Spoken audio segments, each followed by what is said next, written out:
cómo interpretar esa estrategia del gobierno nacional cuando dice que va a llamar a consulta popular estas reformas, tanto la laboral como la de la salud, pero mantiene los proyectos andando en el Congreso, es decir, no los retiró.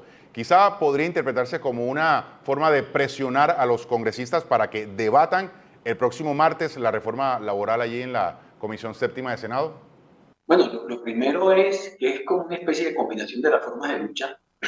Por una parte, ejercer una presión ciudadana sobre el Congreso en un momento preelectoral como el presente, pues le da apoyos al gobierno y los congresistas pues tendrán que valorar el riesgo que representa para ellos en un momento preelectoral, pues asumir posiciones contra una reforma que algunos consideran como necesaria. Yo pienso que esa reforma laboral es necesaria en el país, pero evidentemente el ambiente en el Congreso no es el más favorable. En cuanto al segundo punto, las consultas populares, como bien lo señalaba Alfonso Gómez Méndez, son un mecanismo de participación ciudadana no necesariamente para hacer leyes, sino para apoyar iniciativas que normalmente, si son de competencia del legislador, después el Congreso tendrá que darle trámite.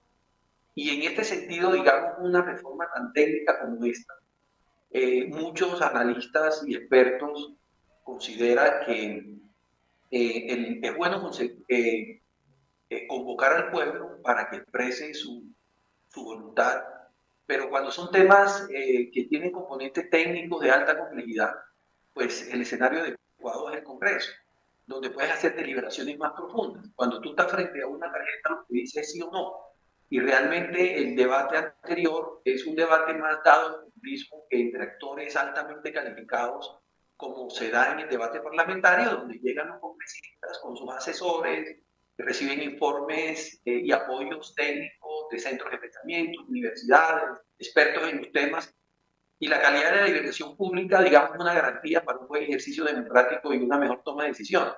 En síntesis, yo creo que esto busca más un efecto político que un efecto real, Jair. Y habiendo dicho eso, Álvaro, uno podría preguntarse qué pasó aquí, quién salió más vivo, los congresistas o el presidente Petro, o fueron los congresistas que no vieron venir la jugada del presidente Petro. ¿Usted cómo lo ve, cómo lo analiza? Yo creo que los congresistas, eh, pues, subestimaron esta reacción. Ellos consideraron que enterrando esta iniciativa, pues iban a lograr grandes apoyos. El rumor que hay, como siempre, es en Colombia el sector empresarial es un sector que ha considerado que para ser productivo y competitivo tiene que pagar bajos salarios. Cuando nosotros comparamos los salarios de Colombia con los países como República Dominicana, Costa Rica, Panamá, Uruguay, Chile, prácticamente doblan el salario mínimo económico. Y entonces ese es un pésimo mensaje. Entonces, evidentemente, yo creo que Petro, que es consciente de las debilidades del sistema de remuneración de los asalariados formales en Colombia, pues sabe que esta es una bandera que en un momento electoral también le sirve mucho políticamente. ¿Cómo comportarse uno como ciudadano en medio de una campaña que estará plagada de muchas verdades y también de muchas mentiras? Sí, yo creo que no va a ser fácil si ese procedimiento se asume para aprobar esta reforma, porque se requeriría primero que apruebe el pueblo y después hay que hacer una ley, ¿no? Porque como bien se ha precisado, los mandatos del pueblo son mandatos genéricos, pero las leyes particularizan el contenido legal de esas iniciativas y ese objeto de aprobación por los ciudadanos.